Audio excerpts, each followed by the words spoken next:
నమస్కారం TGN news కి స్వాగతం. ఎర్రగట్టుగుట్టలోని Sri Sangamitra education society NRI junior కాలేజీలో ఫ్రెషర్స్ డే వేడుకలు కళాశాల యాజమాన్యం ఘనంగా నిర్వహించింది. నూతనంగా కళాశాలలో చేరిన విద్యార్థులకు ఆహ్లాదకరమైన వాతావరణంలో ఈ కార్యక్రమం నిర్వహించారు. ఈ సందర్భంగా కళాశాల మేనేజింగ్ ప్రిన్సిపల్ జక్కుల రాజు యాదవ్ మాట్లాడుతూ విద్యార్థులు కష్టపడి చదివి ఉన్నత లక్ష్యాలను సాధించాలని, మంచి విద్యతోనే భవిష్యత్తు ఉజ్వలంగా ఉంటుందని అన్నారు. కళాశాల స్థాపించి 14 సంవత్సరాలు పూర్తి చేసుకున్న సందర్భంగా విద్యార్థులు, తల్లిదండ్రులు, అధ్యాపకులు, యాజమాన్యానికి ఆయన కృతజ్ఞతలు తెలిపారు. ముఖ్య అతిథిగా హాజరైన రాజమాలన మాట్లాడుతూ పేద మధ్యతరగతి విద్యార్థులకు నాణ్యమైన విద్యను అందిస్తూ ఉన్నత ర్యాంకులు సాధించేలా ఎన్ఆర్ఐ జూనియర్ కాలేజ్ చేస్తున్న కృషిని అభినందించారు. విద్యార్థులు కార్పొరేట్ కళాశాలకు దీటుగా ఉత్తమ ఫలితాలు సాధించాలని ఆకాంక్షించారు. కళాశాల chairman Shobha Reddy, principal and secretary Jakkula Raju Yadav, treasurer Gattaiah, డైరెక్టర్లు శ్రీనివాస్ నాయక్, దేవేందర్, మౌనికారెడ్డి తదితరులు విద్యార్థుల విద్యాభివృద్ధికి అవసరమైన అన్ని సౌకర్యాలను కల్పిస్తూ నీట్, ఐఐటి తదితర పోటీ పరీక్షల్లో ఉత్తమ ర్యాంకులు సాధించేలా ప్రోత్సహిస్తున్నారని తెలిపారు. ఈ కార్యక్రమంలో కళాశాల అధ్యాపకులు, సిబ్బంది, విద్యార్థులు తదితరులు పాల్గొన్నారు.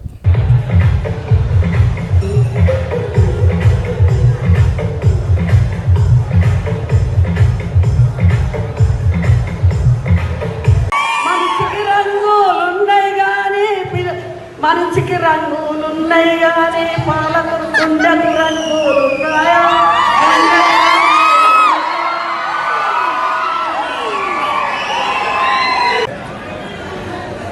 అబ్బాయి ఆగమ్మను రామా అంటరా వస్తాడు వస్తాడు అంటే ఒక్కసారి ఆవులకు రంగులున్నాయి కానీ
జూనియర్ కళాశాల జూనియర్ పిల్లలకి ఎన్ఆర్ఐ జూనియర్ కళాశాలలో జరుగుతున్నటువంటి ఫ్రెషర్స్ పార్టీకి జూనియర్ పిల్లల్ని ఆహ్వానించేటువంటి ప్రోగ్రాం అనే కార్యక్రమాన్ని నిర్వహించడం జరిగింది.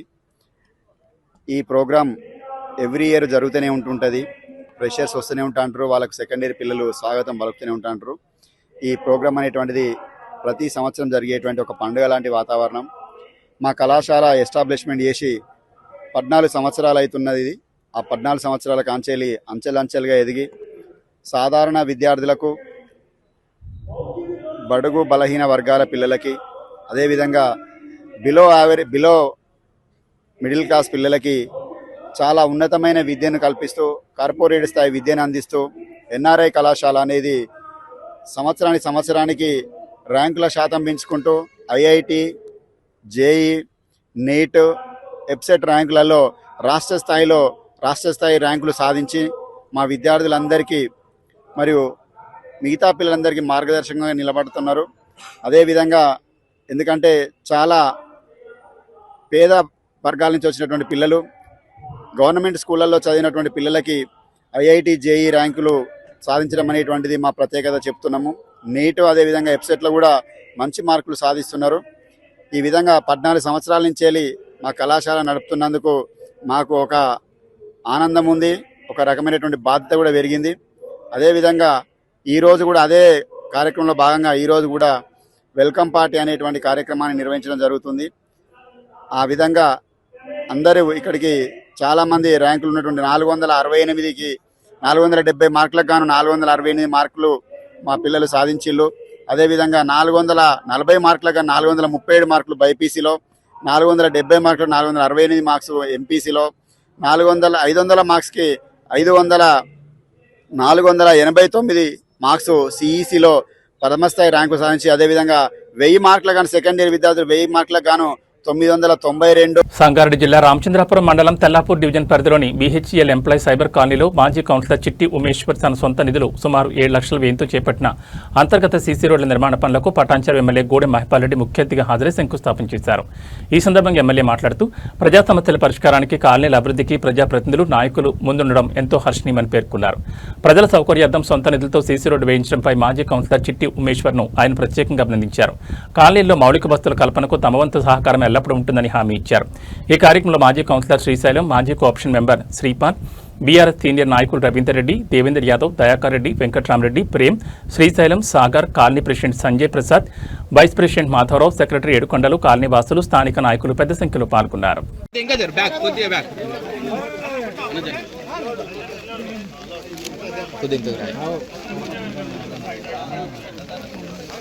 అన్న కొద్దిగా ఫోన్ వెనకకు రా.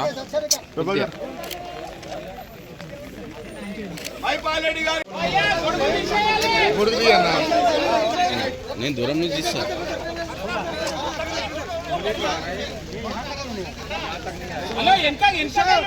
మస్తు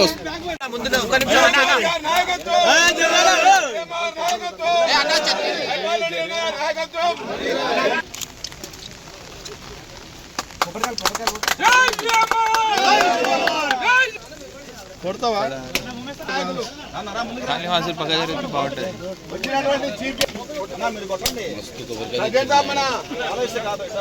అందరికీ నమస్కారం. బిహెచ్ఎల్ సైబర్ కాలనీలో భాగంగా ఈరోజు కొద్ది అంత బ్యాలెన్స్ రోడ్డు మాజీ కౌన్సిలర్ ఉమేష్ గారు సొంత నిధులతో 6-7 లక్షలతో ఈరోజు వేయడం జరుగుతూ ఉన్నది. దాంతోపాటు వీళ్ళకు నీటి సమస్య గిట్ట ఉండే అది గిట్ట సమస్య గిట్ట పరిష్కరించే మార్గంలో ముందుకెళ్ళాం. అది తొందరలో అది గిట్ట వీటికి డ్రింకింగ్ వాటర్ గిట్ట రాబోతూ ఉన్నది. కాబట్టి ఈ కాలనీలలో సైబర్ కాలనీ కాకుండా వివిధ కాలనీలలో గిట్ట వివిధ మౌలిక వసతులు సమకూర్చడానికి ప్రణాళికలు సిద్ధం చేసుకొని ముందుకెళ్తూ ఉన్నాం. కరెంటు కానీ, వాటర్ కానీ, డ్రైన్స్ కానీ, రోడ్స్ కానీ, ఇంకేమైనా పబ్లిక్ ఇబ్బంది పడే సమస్యలు ఉంటే తప్పకుండా స్థానిక నాయకుల ద్వారా సేకరించి పరిష్కరించే మార్గంలో ముందుకెళ్తామని తెలియజేస్తూ అందరికీ ధన్యవాదాలు.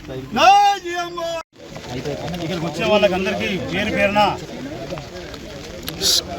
నమస్సుమాంజలి. కార్యక్రమం ముఖ్య అతిథిగా మన పటాన్చెరు శాసనసభ్యులు పెద్దలు గౌరవనీయులు ఎమ్మెల్యే మహిపాల్ రెడ్డి గారు వచ్చిపోవడం జరిగింది. తెల్లాపూర్ డివిజన్ 223 డివిజన్ ఇది.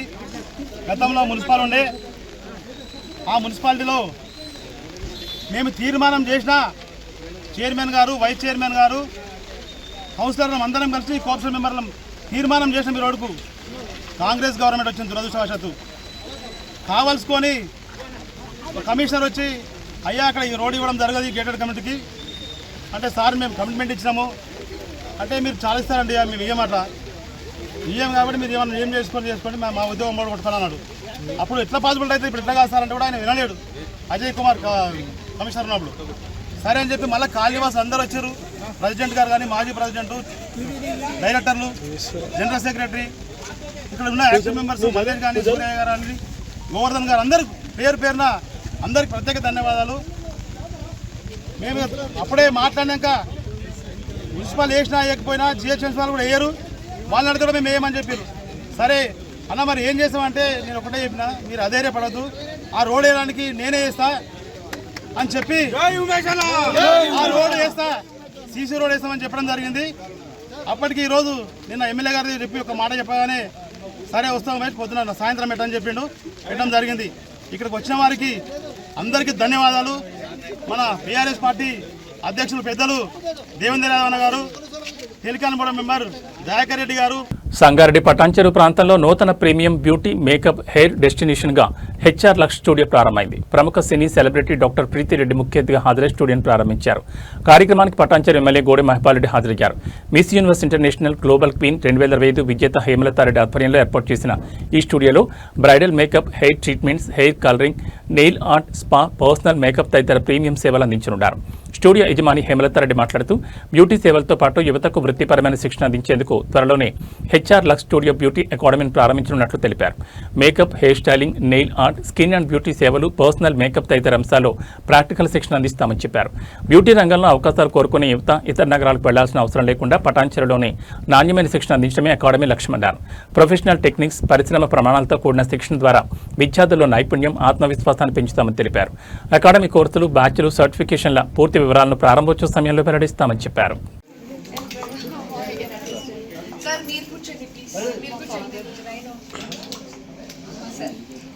Hi, what's your name?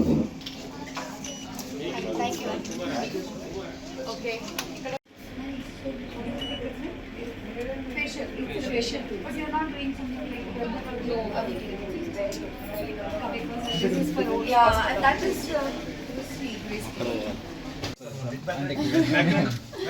Background అంటే ప్లీజ్ బ్యాక్గ్రౌండ్ అంటే కొంచెం ముందుకు రండి, ఇంకా రండి.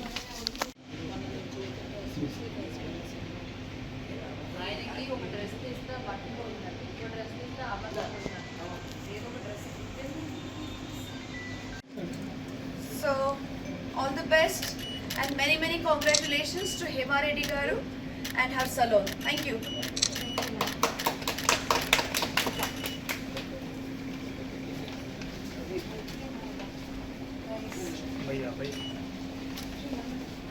Any chairs? Oh, that's cute. Chilla pillal kosama. Nice. Born the idea. I think. ఈరోజు పటాన్చెరులో one of the beautiful salon opening జరిగింది. సో దీనికి కారణం మా హేమారెడ్డి గారు. So the name is HNR. So that is HR అంటే హేమారెడ్డి గారు. అండ్ తను స్పెసిఫిక్గా ఒక కోర్స్ చేసింది for cosmetology and dermatology. So ఈ కోర్స్ ద్వారా she is going to do a lot of different procedures. ఇందాక నేను సలూన్ చూసిన తర్వాత it's really well done by you. ప్రతిదీ కూడా ఇక్కడ అవైలబుల్ ఉంది. నాట్ ఓన్లీ మహిళల కోసమే కాకుండా ఈవెన్ ఫర్ జెంట్స్ ఆల్సో అందరికీ ప్రతి ఒక్కరికి కూడా ఇక్కడ different types of treatments, hair treatment, skin treatment, nail treatment. And పర్టికులర్గా ఏంటంటే she is not touch the dermat part. అంటే ఎక్కడ కూడా డాక్టర్కి సంబంధించింది కాకుండా మిగతా సూపర్ఫిషియల్ లైక్ ఫేషియల్ అంతా మంచిగా she has plan very well. And personalize treatment కూడా ఉన్నాయి. మేకప్ ప్లేస్, ఒక private room and VIP special clinics కూడా she has made it possible. So all the very best Hemareddy గారు. And to all the team, especially మీ దగ్గర team మంచిగా ఉండాలి. ఎందుకంటే ఇది చేస్తున్నప్పుడు మన టెక్నీషియన్స్ కానీ మన చేసేటోళ్ళు ఉండడానికి నమస్కారం. Thank you so much, ma'am. First of all, when I came to your place and you informed me to నేను తప్పకుండా వస్తానని చెప్పి నాకు ఒక భరోసాని ఇచ్చారు. Thank you so much. And support నేను చాలా చూశాను మీవన్నీ, కానీ ఒక మహిళకి సపోర్ట్ చేయాలి, సింగిల్గా ఉంది, తనకు వెళ్ళాలి, నేను ఎలా అయినా రావాలి, ఈ డేట్ని పెట్టుకోవాలని చెప్పేసి నాకు ఒక హోప్నిచ్చి వచ్చారు. ఇంత దూరమా అని కూడా చూడకుండా వచ్చారు. And really thank you so much. And నాకు బాగా thank you so much. And your blessing నాకు కావాలని చెప్పి అనుకున్నాను. సో మీరు వచ్చినందుకు ఫస్ట్ ఆఫ్ ఆల్ నాకు కంగ్రాచులేషన్ మీరు చెప్పినందుకు. నేను అక్కడే స్టెప్ విన్ అయ్యాను. అండ్ వన్ మోర్ థింగ్, నేను ఇంకొకటి ఏంటంటే నేను ఆర్టిస్ట్గా ఉండి, యాక్టర్గా ఉండి, యాంకర్గా ఉండి, next Mrs India 2024 title winner and universal 2025 title విన్నర్ని. బట్ స్టిల్ నాకు ఈ లొకేషన్లో, మా పటాన్చెరు లొకేషన్లో సెలూన్ అనేది లేదు. ఎక్కడికి వెళ్ళాలన్నా మేము హైటెక్ సిటీయో లేకపోతే లైక్ గచ్చిబౌలి, బంజారా హిల్స్ ఆ ఏరియాలకు వెళ్ళి చేయించుకోవాలి, చాలా లాంగ్ అయిపోతుంది. సో నేనెందుకు నేను ట్రై చేసి, నేను ఇప్పుడు కూడా యూకేలో కోర్స్ చేసి, దుబాయ్లో కోర్స్ చేసి వచ్చాను. సో బట్ చేసి కూడా ఎందుకు మనం ఎందుకు ఉండాలి, పెట్టకూడదా అని చెప్పి ఇక్కడ ఓపెన్ చేయడం జరిగింది. అండ్ నా పక్క ప్లేస్ రెడీ అవుతుంది still. 2 years course. That is important. Another 6 months. పదోన్నతుల కోసం గ్రాడ్యుయేట్ వ్యవసాయ విస్తరణ అధికారులు పోటాపోటీగా హైదరాబాద్లో ఆందోళనకు దిగారు. 2 వర్గాలు బషీర్బాగ్లోని వ్యవసాయ కమిషనర్ కార్యాలయం ముందు ధర్నా నిర్వహించారు. అంతకుముందు కమిషనర్ కలిసి సమస్యలను ఆయన దృష్టికి తీసుకెళ్లారు. ఈ సమావేశానికి తెలంగాణ NGO కేంద్ర సంఘం అధ్యక్షుడు మారం జగదీష్, ప్రధాన కార్యదర్శి ముజీబ్, సత్యనారాయణ గౌడ్ హాజరయ్యారు. టీఎన్జీఓ సంఘాన్ని అవహేళన చేస్తూ నిరాధార ఆరోపణలు చేయడం జరిగిందని, గుర్తింపు లేని సంఘం వాస్తవాలను వక్రీకరించి ప్రభుత్వాన్ని తప్పుదోవ పట్టించారని టీఎన్జీఓ అనుబంధ వ్యవసాయ విస్తరణ అధికారుల సంఘం నాయకులు ఆరోపించారు. నామమాత్రపు కమిటీ వేసి శాఖలో పనిచేస్తున్న వివిధ కేటగిరీ ఏఈఓలకు కనీస సమాచారం ఇవ్వకుండా, అభిప్రాయాన్ని చెప్పే అవకాశం ఇవ్వకుండా, టీఎన్జీఓ అనుబంధ అతిపెద్ద సంఘం అభిప్రాయాన్ని ఏమాత్రం పరిగణలోకి తీసుకోకుండా పక్షపాత ధోరణితో అంతర్గతంగా గోప్యంగా ఏ శాఖలో లేని విధంగా స్టేట్ సబార్డినేట్ సర్వీస్ రూల్స్ కి వ్యతిరేకంగా తీసుకొచ్చిన జీవోఎంఎస్ నంబర్ 39/21/2026 వల్ల సుమారు 1400 మంది డిప్లొమో ఏఈఓలు నష్టపోతారని తెలిపారు. ఈ విషయాన్ని గ్రహించి న్యాయం కోసం వ్యవసాయ కమిషనర్ను కలిసి సమస్య విన్నవించగా దాన్ని గ్రాడ్యుయేట్ ఏఈఓ సంఘం సభ్యులు వక్రీకరిస్తూ టీఎన్జీఓ అధ్యక్షులు మారం జగదీష్ను వ్యక్తిగతంగా కించపరుస్తూ పరుష పదజాలంతో మాట్లాడడాన్ని వారు ఖండించారు. ఎటువంటి ఆధారాలు లేకుండా కేవలం తమ స్వలాభం కోసం అధ్యక్షునిపై విచక్షణారహితంగా పరుష పదజాలంతో అవహేళన చేసిన వారిపై చట్టరీత్యా కఠిన చర్యలు తీసుకోవాలని కోరారు. తమ పదోన్నతుల విషయంలో టీఎన్జీఓ నాయకులు అడ్డుపడుతున్నారని, అది అడిగినందుకు తమపై టీఎన్జీఓ నాయకుడు సత్యనారాయణ దాడి చేశారని గ్రాడ్యుయేట్ వ్యవసాయ విస్తరణ అధికారుల సంఘం నాయకులు తెలిపారు. తమపై దాడి చేసిన వారిపై చట్టపరమైన చర్యలు తీసుకోవాలని కోరారు. గౌరవ అధ్యక్షుడిని గ్రాడ్యుయేట్ ఏఈఓస్ అసోసియేషన్ మాకు 10 సంవత్సరాలుగా తీవ్రమైన అన్యాయం జరుగుతుంది. వ్యవసాయ శాఖలో ఉన్నటువంటి చిన్న ముక్క చెప్పాలంటే సీనియారిటీ ఎవరిదైనా సరే ముందు పర్సన్ రిటైర్డ్ అయినా కానీ, ముందు పర్సన్ పొరపాటున చనిపోయినా కానీ సీనియారిటీ ముందుకోవాలి. అట్లాంటి సీనియారిటీ మా శాఖలో, మా వ్యవసాయ శాఖలో ఏఈఓల విషయంలో ఎన్నికిపోతుంది. ప్రతి సంవత్సరం 20 స్థానాలు ఎన్నికిపోతున్నాం. 2వ స్థానంలో ఉన్నటువంటి 2018లో ఈరోజు దగ్గర 62వ స్థానానికి పోయినాము. ప్రతి సంవత్సరం ఇట్లాగా 10 స్థానాలు, 15 స్థానాలు, 20 స్థానాలు ఎన్నికిపోతా వస్తున్నాము. ఈ తీవ్రమైన అన్యాయం జరుగుతుందని గవర్నమెంట్ 10 సంవత్సరాల నుంచి మొరపెట్టుకుంటుంటే 2 ప్రభుత్వాలు అంగీకరించినాయి. గత ప్రభుత్వం అంగీకరించింది, ఈ ప్రజాప్రభుత్వం కూడా అంగీకరించింది. దానికి ఒక నిపుణుల కమిటీని వేసింది. ఈ డిపార్ట్మెంట్కి సంబంధం లేకుండా బయటి వ్యక్తులతో 4తో కమిటీ వేస్తే ఆ కమిటీ కూడా క్షుణ్ణంగా పరిశీలించి అన్ని సంఘాలతో, డిపార్ట్మెంట్లో ఉన్నటువంటి అన్ని సంఘాలతో మాట్లాడి ఫైనల్గా 4:1:5 రేషియోని ఫిక్స్ చేయడం జరిగింది. అంటే ఏఈఓ రిక్రూట్మెంట్లో ఏ రేషియోలో ఎక్కుతున్నామో ఏఈఓలో కూడా 4:1:5 రేషియోలో ఎక్కుతున్నామో సేమ్ అదే రేషియో పెట్టామని కమిటీ సిఫార్సు చేసింది. ఆ కమిటీ సిఫార్సులని అనుగుణంగానే జిఐడి పర్మిషన్ ఇచ్చింది, లా డిపార్ట్మెంట్ పర్మిషన్ ఇచ్చింది, గౌరవ సిఎస్ గారు పర్మిషన్ ఇచ్చారు. ముఖ్యమంత్రి లింగయ్య, నేను నల్గొండ డిస్టిక్ ఏఈఓని. నేను 2012 సంవత్సరంలో జాయిన్ అయినా. ఈ రోజు వరకు ఏఈఓగా విధులు నిర్వహిస్తున్న క్రమంలో మాకు ప్రభుత్వము ఇన్ సర్వీస్ ఏజీబీఎస్సీ చదువుకోవడానికి ఒక చక్కటి అవకాశం 50 సంవత్సరాల నుంచి ప్రభుత్వం కల్పించింది. అటువంటి చదువుకునే అవకాశాన్ని సదుద్దేశంతో గ్రాడ్యుయేట్స్ ఏఈఓస్ దాన్ని తీసేయమని చెప్పడం జరిగింది. అదేవిధంగా విద్యార్హతను బట్టి 36 డిపార్ట్మెంట్లలో విద్యార్హతను బట్టి ఏ డిపార్ట్మెంట్లో లేని విధంగా ఓన్లీ వ్యవసాయ శాఖలో ఏఈఓల మీదనే ఉన్నతాధికారులు జీవో 39 అనేది తీసుకురావడం జరిగింది. అది ఏ శాఖలో కూడా క్వాలిఫికేషన్ ప్రకారంగా ఏ శాఖలో కూడా లేదు. ఎందుకంటే ఒక అటెండర్ స్థాయి అధికారికి 7th క్లాస్ చదివి ఉండాలి. డిగ్రీ చేసిన వాళ్ళకు జూనియర్ అసిస్టెంట్, ఒక కానిస్టేబుల్కు ఇంటర్ క్వాలిఫికేషన్ తోటి ఉన్నది. ఆ ఇంటర్ క్వాలిఫికేషన్ చేసిన ఉన్నాడు, బీఎస్సీ పీజీ చేసిన ఆయన కానిస్టేబుల్గా జాయిన్ అయితే అతను డైరెక్ట్ తీసుకుని ఎస్పీ గారి పోస్టులో కూర్చోబెట్టడానికి వీల్లేదు. కనుక న్యాయబద్ధంగా సర్వీస్ రూల్స్ పాత పద్ధతులు ఏ విధంగా ఉన్నాయో అదే విధంగా కొనసాగించాలని కోరుతూ మేము పలుమార్లు డైరెక్టర్ గారికి కలిసి విన్నపించినా కానీ నల్లగండ్ల ఫ్లైఓవర్ నిర్మాణ ప్రాంతంలో ఉన్న వేటెక్స్ వేగా డెవలపర్స్ అల్యూమినియం షీట్స్ చోరీకి పాల్పడుతున్న కర్ణాటక గ్యాంగ్ను చందానగర్ పోలీసులు అరెస్ట్ చేశారు. RC Puram division ACP why Srinivas Kumar మాట్లాడుతూ ఈ నెల 19న వెటెక్స్ కన్స్ట్రక్షన్ సంస్థకు చెందిన అల్యూమినియం షీట్స్ చోరీకి గురైనట్లు ఫిర్యాదు అందింది. దర్యాప్తు చేపట్టిన మొత్తం 8 మంది నిందితులను గుర్తించామన్నారు. గత 2 ఏళ్లుగా హఫీజ్పేటలో అద్దెకు ఉంటూ నిర్మాణ ప్రాంతాల్లో అల్యూమినియం షీట్స్ చోరీ చేస్తున్నట్లు గుర్తించామన్నారు. చోరీ చేసిన షీట్స్ను Papireddy colony, Chandanagar railway station సమీపంలోని షాపుల్లో విక్రయిస్తున్నట్లు గుర్తించాం. ఈ కేసులో ప్రధాన నిందితుడు ఆనంద్తో పాటు 5గురిని పోలీసులు అరెస్ట్ చేయగా 3 పరారులో ఉన్నారు. గచ్చిబౌలి ప్రాంతంలో కూడా చోరీలకు పాల్పడినట్లు నిందితులు అంగీకరించారు. చోరీ చేసిన అల్యూమినియం షీట్స్ను కొనుగోలు చేసిన రిసీవర్ రత్నాకర్ను కూడా అరెస్ట్ చేశామన్నారు. నిందితుల నుంచి సుమారు ₹1,00,000 విలువైన అల్యూమినియం షీట్స్తో పాటు ట్రాలీ ఆటోను స్వాధీనం చేసుకున్నారు. నిర్మాణ సంస్థలు భద్రతపై ప్రత్యేక దృష్టి పెట్టారని, సెక్యూరిటీ సిబ్బందిని ఏర్పాటు చేయడంతో పాటు సీసీటీవీ కెమెరాలు తప్పనిసరిగా ఏర్పాటు చేసుకోవాలని పోలీసులు సూచించారు.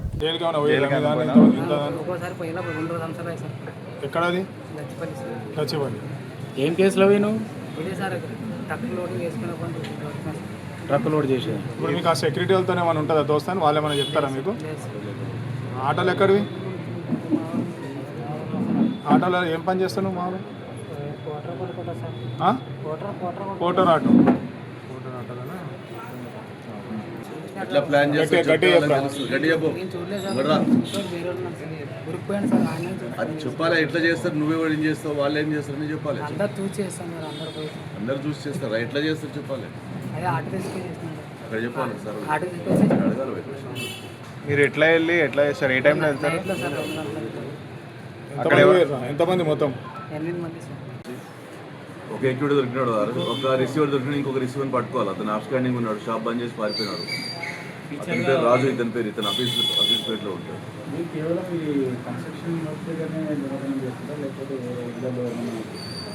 ఓపెన్ చేసి ఎక్కడెక్కడైతే వీళ్ళు నేటివ్ ప్లేస్ ఉందో వాళ్ళకు కూడా మేము పంపించి అక్కడ కూడా యాక్షన్ తీసుకునే విధంగా చేస్తాం. Thank you. ఒక మొన్న 19 తారీఖు నైట్ నాడు ఒక కంప్లైంట్ రావడం జరిగింది. వర్టెక్స్ అనేది అయితే ఇక్కడ వర్టెక్స్ 33 వెస్ట్ ఉంది, ఇక్కడ నల్లగండ్ల ఫ్లైఓవర్ పక్కన.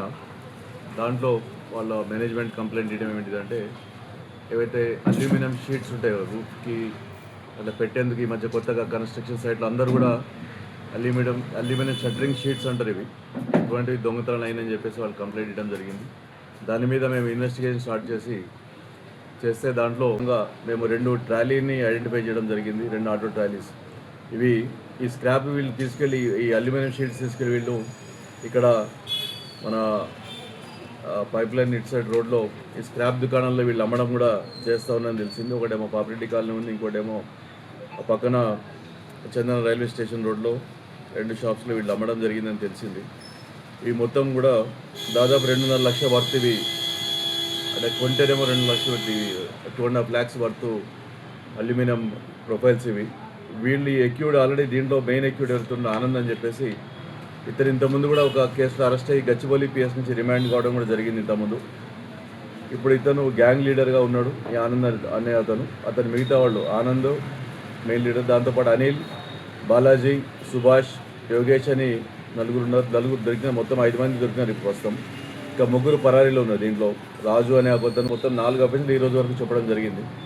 ఇక మిగతాది కూడా వాళ్ళు వెరిఫై చేస్తున్నాం, పోలీస్ కస్టడీ తీసుకుని వెరిఫై చేసి దీంట్లో దాదాపు ఇప్పటికీ ₹1 లక్ష వర్త్ మెటీరియల్ రికవరీ చేయడం జరిగింది. దీంట్లో ఒక ఎక్యూడ్ని ఒక రిసీవర్ని అరెస్ట్ చేయడం జరిగింది. అతని పేరు రత్నాకర్. ఇతను పాపిరెడ్డి కాలనీలో షాప్ పెట్టుకొని ఎక్స్క్లూజివ్ మెటీరియల్ ఎక్కువగా ఉంటుంది, ఈ మధ్య బాగా కొనడం జరిగింది. దీంట్లో చాలా గ్యాంగ్లు ఉన్నాయి, ఇది ఒకటే గ్యాంగ్ కాదు. అల్యూమినియం షీట్స్ దొంగతనం చేసే గ్యాంగ్లు ఇప్పుడు పెరిగిపోయినాయి. ఒకటి ఇంతకుముందు సైదాబాద్లో కొన్ని గ్యాంగ్స్ ఉన్నాయి, దాంట్లో లేడీస్ కూడా ఇంతకుముందు పార్టిసిపేట్ చేసినారు. ఈ దాంట్లో మియాపూర్ లాస్ట్ టైం అరెస్ట్ చేయడం జరిగింది. దానికి ఒక గ్యాంగ్, ఒకటి మనం గ్యాంగ్ ఫైల్ కూడా రెడీ చేసినాం. అట్లాగే అది ఇప్పుడు తగ్గిపోయింది. ఇప్పుడు ఇక్కడ కొత్తగా ఇంకో గ్యాంగ్ రెడీ అయింది. ఇటువంటి గ్యాంగ్స్ ఇంకా ఉన్నాయని తెలిసింది. దీని మీద మేము వర్కౌట్ చేస్తున్నాం. అంటే మేము మీ ద్వారా చెప్పేది ఏమంటే, ప్రభుత్వ పాఠశాలల్లో విద్యార్థులకు మెరుగైన మౌలిక వసతులు కల్పించాలని తెలంగాణ మానవ హక్కుల కమిషన్ ఆదేశించింది. ప్రభుత్వ పాఠశాలల్లో సరైన తరగతి గదులు, మరుగుదొడ్లు, ఇతర ప్రాథమిక సౌకర్యాలు లేక విద్యార్థులు ఇబ్బందులు పడుతున్న అంశంపై కమిషనర్ సుమోటోగా కేసు స్వీకరించింది. ఆదిలాబాద్, జనగాం, నల్గొండ, సూర్యాపేట జిల్లాల నుంచి నివేదికలు తెప్పించి పరిశీలించిన కమిషన్ పలు పాఠశాలల్లో తరగతి గదులు శిథిలావస్థలో ఉండడం, మరమ్మతులు అవసరం కావడం, మరుగుదొడ్ల కొరత వంటి సమస్యలను గుర్తించింది. నల్గొండ జిల్లా నిడమనూరు మండలం ఉట్కూర్ జడ్పీ ఉన్నత పాఠశాలలో వర్షాల కారణంగా తరగతి గదుల పైకప్పు లీకేజీలు ఏర్పడడంతో మరమ్మతులు జరుగుతున్న సమయంలో విద్యార్థులను చెట్ల కింద కూర్చోబెట్టి తరగతులు నిర్వహించినట్లు నివేదికలు వెల్లడైంది. విద్యార్థులకు సురక్షితమైన తరగతి గదులు, పారిశుద్ధ్య సౌకర్యాలు కల్పించడం ప్రభుత్వ బాధ్యతని టీజీహెచ్ఆర్సీ స్పష్టం చేసింది. రాష్ట్రంలోని అన్ని జిల్లాల్లో ప్రభుత్వ పాఠశాలల మౌలిక వసతులపై సమగ్ర నివేదికలు తెప్పించి అవసరమైన మరమ్మతులు, పెండింగ్ పనులను తక్షణమే పూర్తి చేయాలని సిఫారసు చేసింది. కమిషన్ చేసిన సిఫారసులపై తీసుకున్న చర్యల వివరాలను 6 నెలల్లోగా సమర్పించాలని సంబంధిత అధికారులను ఆదేశించింది.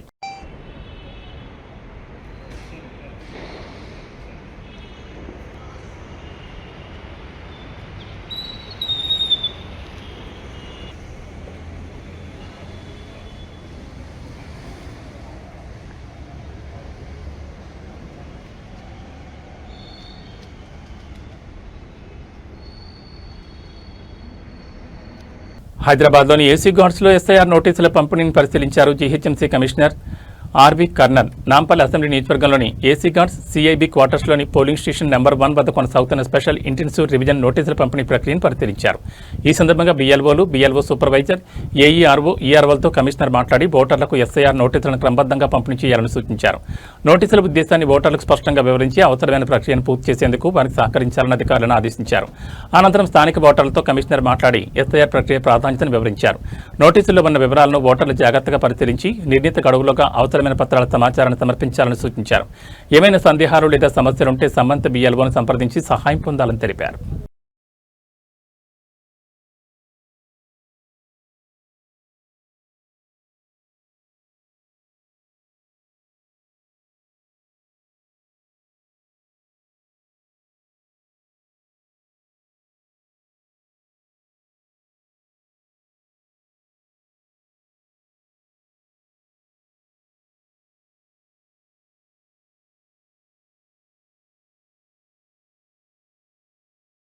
వికారాబాద్ జిల్లా పరిధిలోని పులిమద్ది గ్రామం సమీపంలో ప్రధాన రహదారిపై ఒక భారీ కొండ చిలువ ప్రత్యక్షమైంది. పొదల్లో నుంచి రోడ్డు మీదకి రావడంతో ఆ దారి గుండా వెళ్లే వాహనదారులు, స్థానికులు తీవ్ర భయాందోళనకు గురయ్యారు. అక్కడే ఉన్న స్థానిక ప్రజలు పొదల్లో నుంచి రోడ్డుకు తెచ్చి కొండ చిలువను కర్రల సాయంతో దాడి చేసి దానిని కొట్టి చంపేశారు.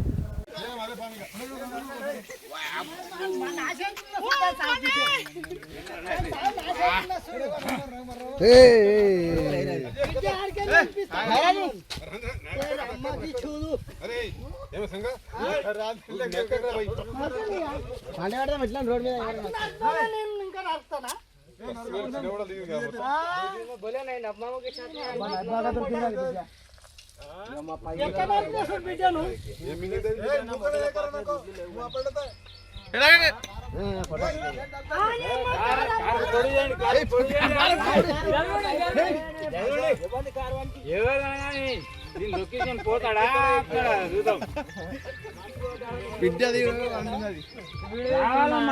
ఆడోళ్ళకి అమ్మకెళ్ళి కాదు దిగాల కిందికి. హైదరాబాద్ ఐటీ కారిడార్ పరిధిలోని గచ్చిబౌలి అంజయ్ నగర్లో ఇటీవల భవనం కూలిన ఘటన తీవ్ర కలకలం రేపిన సంగతి తెలిసిందే. ఈ క్రమంలోనే కూలిన భవనం పక్కనే అత్యంత ప్రమాదకరంగా మారిన మరొక నిర్మాణం కూల్చివేత పనులను హైడ్రా కమిషనర్ రంగనాథ్ స్వయంగా పరిశీలించారు. కూల్చివేత పనులను పరిశీలించిన అనంతరం మీడియాతో మాట్లాడిన హైడ్రా కమిషనర్ రంగనాథ్ కీలక విషయాలు వెల్లడించారు. అంజయ్ నగర్ ప్రాంతంలో నిబంధనలకు విరుద్ధంగా ప్రమాదకరంగా ఉన్న మరో 8 అక్రమ భవనాలను అధికారులు గుర్తించారని ఆయన తెలిపారు. ప్రజల ప్రాణాలకు ముప్పుగా మారిన ఆ 8 భవనాలను కూడా త్వరలోనే పూర్తిగా కూల్చేస్తామని స్పష్టం చేశారు. జీహెచ్ఎంసీ అధికారులతో నిరంతరం సమన్వయం చేసుకుంటూ నగర వ్యాప్తంగా ఉన్న అక్రమ, బలహీన నిర్మాణాలపై కఠిన చర్యలు తీసుకుంటామని రంగనాథ్ హెచ్చరించారు. సరైన ప్లాన్, అనుమతులు లేకుండా, నాణ్యతా ప్రమాణాలు పాటించకుండా నిర్మాణాలు చేపడితే ఎంతటి వారిపైన చట్టపరమైన చర్యలు తప్పవని చెప్పారు.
దాన్ని మనం బై నార్మల్ మన చిన్న స్టాండర్డ్ పెట్టుకొని అది 5, 6 అంతస్తులు, 5 అంతస్తులు, 4 అంటే అనాథరైజ్ ఏవైతే హైట్ ఉండగానే ఎవరు చూసినట్టు నీకట్ అయితే వీళ్ళకి నీక్ అవుతుంది కదా, అన్నీ ఎవరు అనేది అనుకుంటారు కదా.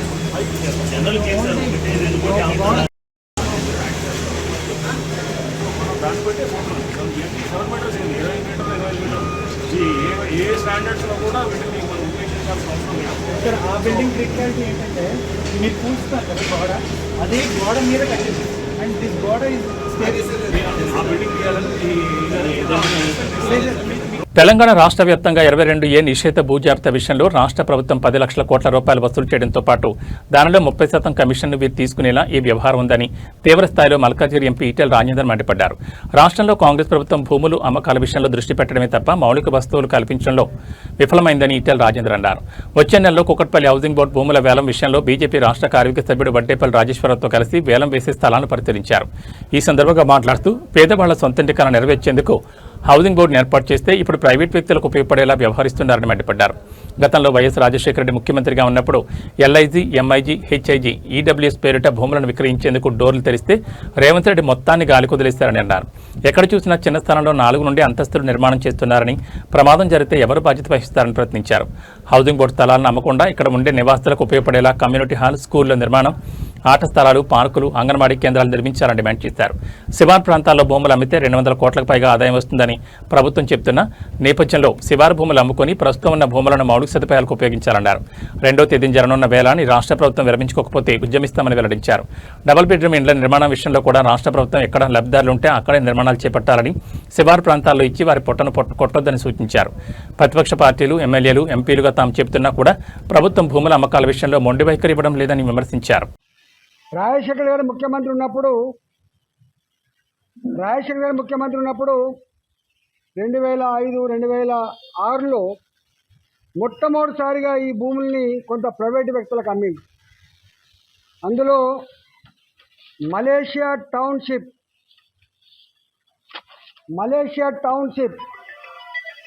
ఒక 36 ఎకరాలు హిందూ ప్రాజెక్ట్స్, ఆనాడు ఏదైతే కాంట్రవర్సీ ఉండనో హిందూ ప్రాజెక్టు వాళ్ళ బినామీ అని చెప్పి అనుకున్నామో, హిందూ ప్రాజెక్టు కోసం అలకేట్ చేయబడ్డ ల్యాండు 70 ఎకరాలు. లోదా ఇవాళ మనం ఏదైతే అపార్ట్మెంట్ చూస్తాం, అనేక దిక్కుల ప్రజలు రిప్రజెంటేషన్ ఇస్తున్నారు. అయ్యా మాకు ఆడుకుందామంటే మా పిల్లలకు ఆట స్థలాలు లేవు, ఓ అంగన్వాడీ సెంటర్ పెట్టుకుందామంటే భూమి ఇస్తలేరు, ఓ స్కూల్ పెట్టుకుందామన్నా, ఒక హాస్పిటల్ కట్టుకుందామన్నా, ఇవాళ కనీసం సీనియర్ సిటిజన్లకు ఏమైనా ఒక కమ్యూనిటీ హాల్ కట్టుకుందామన్నా, చేద తీరాలన్నా, ఒక పేదవాడు పెళ్లి చేసుకోవాలన్నా కూడా లేకుండా పోతూ ఉన్నాయి. కనీసం ఈ కాంక్రీట్ జంగల్లో, కూకట్పల్లి జనసమ్మర్దమైన ప్రాంతాల్లో మిగిలిపోయిన జాగలన్నీ కూడా వ్యాపారం, దోపిడీ ఇక్కడ మొదలైంది. ఈరోజు మళ్ళీ కాంగ్రెస్ పార్టీ, రేవంత్ రెడ్డి మళ్ళీ అధికారంకి వచ్చిన తర్వాత, రేవంత్ రెడ్డి గారు అధికారంకి వచ్చిన తర్వాత, నేను గతంలో ఈ కమిటీలో ఉంటుంది, నేను ఈ ఆనాడు రాజశేఖర రెడ్డి గారు అలకేట్ చేసిన భూములలో అసలు అక్రమాలు జరిగినాయని చెప్పి కమిటీ వేసింది. ఇంద్రకరణ్ రెడ్డి గారు, నేను వీళ్ళందరం ఉన్నాం. అప్పుడు స్టడీ చేస్తే మాకు అనేక రకాల అక్రమాలు, దుర్మార్గాలు బయటపడ్డాయి. ఇక తర్వాత నేను మంత్రిగా వెళ్ళిపోయినది ఏమైందో తెలియదు. కానీ ఆనాడు వీళ్ళు ఎవరైతే కొన్నారో, వీళ్ళు కొన్ని కట్టుకున్న ఇండ్లు ఎవరైతే పర్చేజ్ చేసిందో వాళ్ళకు రిజిస్ట్రేషన్ కాకపోతే అన్నాడు కండిషన్ పెట్టాం, వాళ్ళకు రిజిస్ట్రేషన్ చేయమని చెప్తే ఆ ఇండ్లు అమ్మకం ద్వారా వచ్చిన డబ్బులన్నీ కూడా హౌసింగ్ బోర్డులో నిల్వ ఉండే. ఆ డబ్బులన్నీ దాదాపు 1200 కోట్ల రూపాయలు ఇవాళ ప్రభుత్వ రేవంత్ రెడ్డి సర్కార్ తీసేసుకున్నది. తీసేయడమే కాక దర్వాలు ఓపెన్ చేస్తే ఇవాళ దర్వాలతో పాటుగా మొత్తం ఓపెన్ చేసుకొని ఇవాళ కూకట్పల్లి హౌసింగ్ బోర్డులో ఖాళీ స్థలం లేకుండా అమ్మేటువంటి కుట్ర చేస్తూ ఉన్నారు. ఒకేసారి అమ్మితే తిరుగుబాటు వస్తుందని, వ్యతిరేకత వస్తుందని అప్పుడిన్ని పిల్లికి రొయ్యల ముంతాలు లెక్క ఇలా అమ్ముకొని జీతాలు ఇచ్చే పరిస్థితికి వచ్చింది. నేను ఒకటే ఈ ప్రభుత్వాన్ని డిమాండ్ చేస్తూ ఉన్నా. ఇవాళ ఇక్కడ మనం కూర్చున్న స్థలం ఉంది, ఇక్కడ ఇది ఆనాడు లేఅవుట్లో ఈ స్థలం స్కూల్ కోసం కేటాయించబడ్డ స్థలం. 99 or 2000 అనుకుంటా చంద్రబాబు నాయుడు ముఖ్యమంత్రి ఉన్నప్పుడు ఈ స్థలాన్ని కూడా వేలంపాట పెట్టే ప్రయత్నం చేస్తే స్థానికులు కోర్టుకు పోయి పిల్లి వేసి కాపాడుకునే చరిత్ర. ఒక్క మాటలో చెప్పాలంటే ఇవాళ ఈ మాత్రమైనా ఈ భూములు కాపాడబడ్డాయి అంటే కొద్దిమంది సంఘ సంస్కర్తలు కావచ్చు, ప్రజల కోసం పనిచేసే వాళ్ళు కావచ్చు, సంస్థలు కావచ్చు, వ్యక్తులు కావచ్చు, లేదా మంచి రాజకీయ నాయకులు కావచ్చు, వాళ్ళు కాపాడే తప్ప లేదు. ఇవాళ ఇది 79లో అక్వైర్ చేసిండు. ఆనాడు ఇక్కడ మంత్రిగా ఉన్నటువంటి వారు పీజీ డబుల్ బెడ్రూమ్లు ఎక్కడెక్కడ కట్టిందో మీకు తెలుసు. ఎక్కడో ఇసిరేసినట్టుగా రింగ్ రోడ్ అవతల చార్మినార్ దగ్గర ఉన్న వాళ్ళకు ఇవాళ ఎక్కడో బోరంపేటలోనో లేకపోతే దుండిగల్లోనో ఇల్లు కట్టించిచ్చారు. ఎక్కడి చార్మినారు, ఎక్కడి ముషిరాబాదు, ఎక్కడి రామ్నగరు, ఎక్కడి కోటి, ఎక్కడి చెన్నాయనగుట్ట, అలాంటి వాళ్ళని తీసుకొచ్చి వీళ్ళంతా కూడా పాపం ఆ ప్రాంతంలో పళ్ళు అమ్ముకొని బతికేవాళ్ళు, కూరగాయలు అమ్ముకొని బతికేవాళ్ళు, షాపులలో పనిచేసి బతికేవాళ్ళు, 4 ఇళ్లల్లో అంటుతోమి బతికేవాళ్ళు, చిన్న చిన్న హోటళ్ళలో పనిచేసి బతికేవాళ్ళు.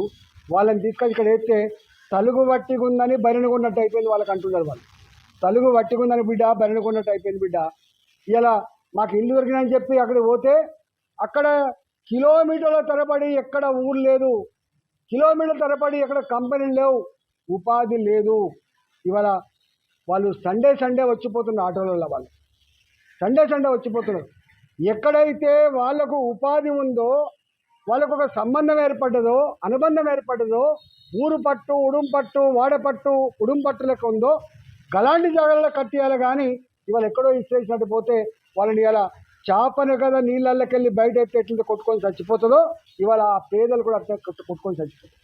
నేను అంటున్నా, పేదవాళ్లకు ఈ కుక్కడపల్లి హౌసింగ్ బోర్డులో కట్టిపి కూరగాయలు కొనేందుకు వచ్చిన వినియోగదారులకు తీవ్ర ఇబ్బందులు పడుతున్నారు. కాలు తీసి కాలు పెడితే బురద, సరైన సదుపాయాలు లేక తై బజార్ రుసుం చెల్లించిన వినియోగం లేదు. చెల్లించిన తై బజార్ డబ్బులు ఏం చేస్తున్నారనే ప్రశ్న తలెత్తుతోంది. కొన్నేళ్లుగా ఇదే తంతు. ఒక్కొక్కరి దగ్గర 100 నుంచి 200 వరకు తై బజార్ రుసుం వసూలు చేస్తున్నారు.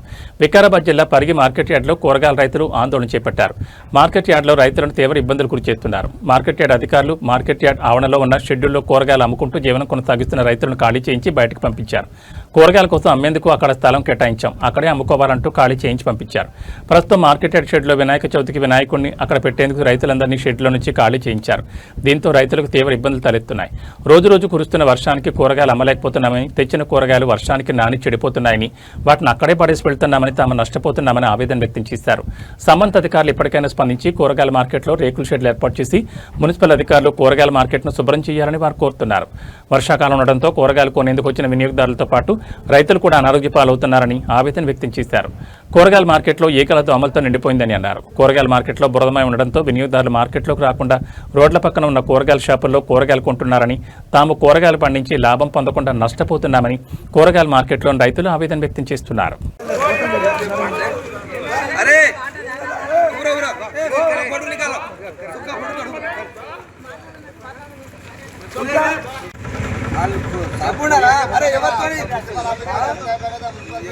ఎవరు చెప్పిండు మన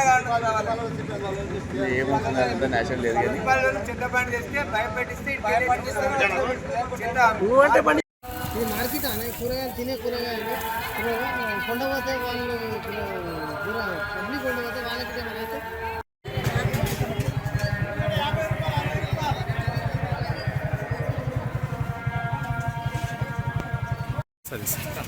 అరే పొద్దుగాల ఇంతగా 10 నిమిషాలు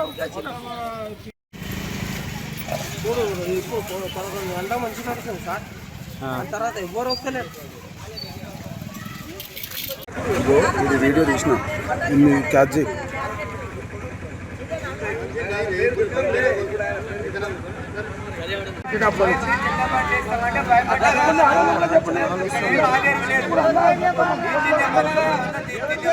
అంటే ఇప్పుడు ఆడ కింద వేసినాక అందరు రైతులకు అందరు మంచిగా అవుతుండే గిరాక్. ఇప్పుడు ఆడ నుంచి ఇక్కడ ఎల్లదెంగిరు, ఇక్కడ ఎల్లదెంగినాక ఏమైంది, మందికి తెలివస్తలేదు, అసలు ఇక్కడ వస్తనే లేరు, ఎవరు వస్తలేరు. కాబట్టి ఏమవుతున్నారు, ఒక్కరు 2000 నుంచి 3000 4000 మాల్ తీసుకుంటే సాయంత్రం 1000 రూపాయల గిరాక్ అవుతుంది. ఆ మాల్ ఇంకో రోజు అమ్మాలంటే మాల్ మొత్తం వారేసుడు, సెట్లకు పైసలు కట్టుడు. ఎందుకు సార్ ఇది ఇట్లా అవుతున్నది? ఏమైనా చెప్తే ఎవరో సీను సార్ ఉన్నాడు, ఆడ కంప్లైంట్ ఇస్తున్నాడు, ఆడ నుంచి ఎల్లదెంగునంటే రైతులు ఏం చేయాలి, ఎట్లా చేయాలి? మేము కాంగ్రెస్ ప్రభుత్వం తెచ్చింది ఎందుకోసం? ఇదే బాధ కోసం తెచ్చినామా? తెలుస్తలేమా మన వీళ్ళకు? ఎవరికి చెప్పాలి? ఇది ఏం చెప్పి నీకు అవసరం లేదు సార్, మేము ఆడ కిందనే కూర్చుంటాము, ఆడ మంచిగా ఉంటుంది. మున్సిపాలిటీ ఎందుకు చెత్త వేసుకొని అన్ని కూరగాయలు బండి తెచ్చి పెట్టి వేసుకొని పోతామని మాట్లాడిండ్రు. నూనె పట్టించి పంపించిండ్రు. వేసినాం ఆడికెళ్ళి లేపుతోలిచ్చిర్రు, మళ్ళీ ఇక్కడ ముంగల్కి వస్తే ఆడికెళ్ళి లేపుతోలిచ్చిర్రు. చెట్ల వినాయకుని పెట్టిండ్రు, వినాయకుని పెట్టుకోక కింద కూర్చొని అమ్ముకుంటాం కదా, మాకు పెడితే ఏమి ఇబ్బంది అవుతుంది వాళ్ళకు. కింద కూర్చొని అమ్ముకుంటాం, మీరు తెచ్చుకుంటున్నాం, మీరు మురికిలో కూర్చొని అమ్మాలంటే ఎవరు వస్తారు? ఆసన ఉంది వాసన ఉందని కూరగాయలు అంతా వెళ్ళిపోతారు, డబ్బల మీద కొంటున్నారు కూరగాయలు. ముంగల్కి రావాలి కొనాలంటే ఎవరు రావట్లేదు. 4 గంటలకల్లనే బంద్ అయిపోతుంది మార్కెట్. 10,000 తెచ్చి మాలు కొంటున్నాము, 2,000 అమ్ముతలేము పొద్దుకి. చేట్లేమో పైసలు కావాలని కూర్చుంటుంది. ఏం చేయాలి నేను? ఆ పరిస్థితి ఇట్లున్నది. మీరేం కావాలంటే అనుకుంటారు? మేము ఆడనే కూర్చొని అమ్మాలని కూర్చోవాలని ఆడ కూర్చోనైనా సరే,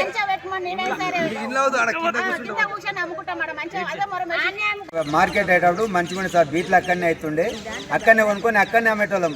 ఇక్కడ వచ్చినాక 100 రూపాయలు రోజు 100 రూపాయలు అయితే నెలకు 6,000 రూపాయలు అవుతాయి. 6,000 అనవసరంగా రానికి ఉందా పోనీకి ఉందా? ఇక్కడ వ్యవసాయం కొనడానికి ఎవరు వస్తలేరు, తీసుకోవడానికి బురదలో కూర్చోడానికి ఇబ్బంది అవుతుంది సార్. మాకు బతుకుదేరే ఇది, దీని మీదనే బతుకుతున్నాం మేము. ఇది తప్ప ఏం లేదు మాకు. కాదు వాడ కింద కూర్చొని బతుకుతాం మేము. ఈ చెత్త బండి ఎందుకు పెట్టేది ఆడబెడితే ఈ చెత్త అంతా సాయంత్రం తీసి బండ్లు వేసేస్తాం.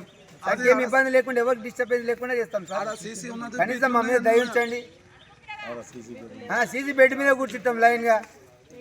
మీరే మున్సిపాలిటీ వచ్చి ఒక లైన్ పెట్టండి, ఇట్లా కూర్చోండి అని చెప్పండి, కూర్చుంటాం. దానికంటే మించింది సార్. ఇక కూర్చోనికి అమ్మడానికి ఎవరు వస్తారు, కొనడానికి ఎవరు వస్తలేరు ఇక్కడ మార్కెట్లో. బజార్ బజార్ వేయడం ఎందుకు? మేము మా పరిస్థితి సార్, బీట్లు ఆడవుతున్నాయి, కూరగాయలు అమ్మడం మీద అవుతుంది. అయినా దందాలు కూడా నడుస్తలేవు. మాకు డిస్టర్బెన్స్ లేదా మా వల్ల, వాళ్ళకి ఏం డిస్టర్బెన్స్ లేదు. కావాలనే చెప్పారు మమ్మల్ని అందరూ. బాదం సీన్ సార్. ఇంకేం వద్దు, అవసరం లేదు. కలెక్టర్ నుండి పర్మిషన్ వచ్చింది మాకు, ఇంకేం ఉండదు, వెళ్ళిపోండి మీరు గలీజ్ చేస్తున్నారంటే. గలీజ్ చేయడం ఏంది? చెత్త బండి ఇక్కడ పెట్టే బండి ఆడ పెట్టండి సార్, ఆడేస్తాం చెత్త. ఇవి టీజన్ న్యూస్ విశేషాలు. నమస్కారం.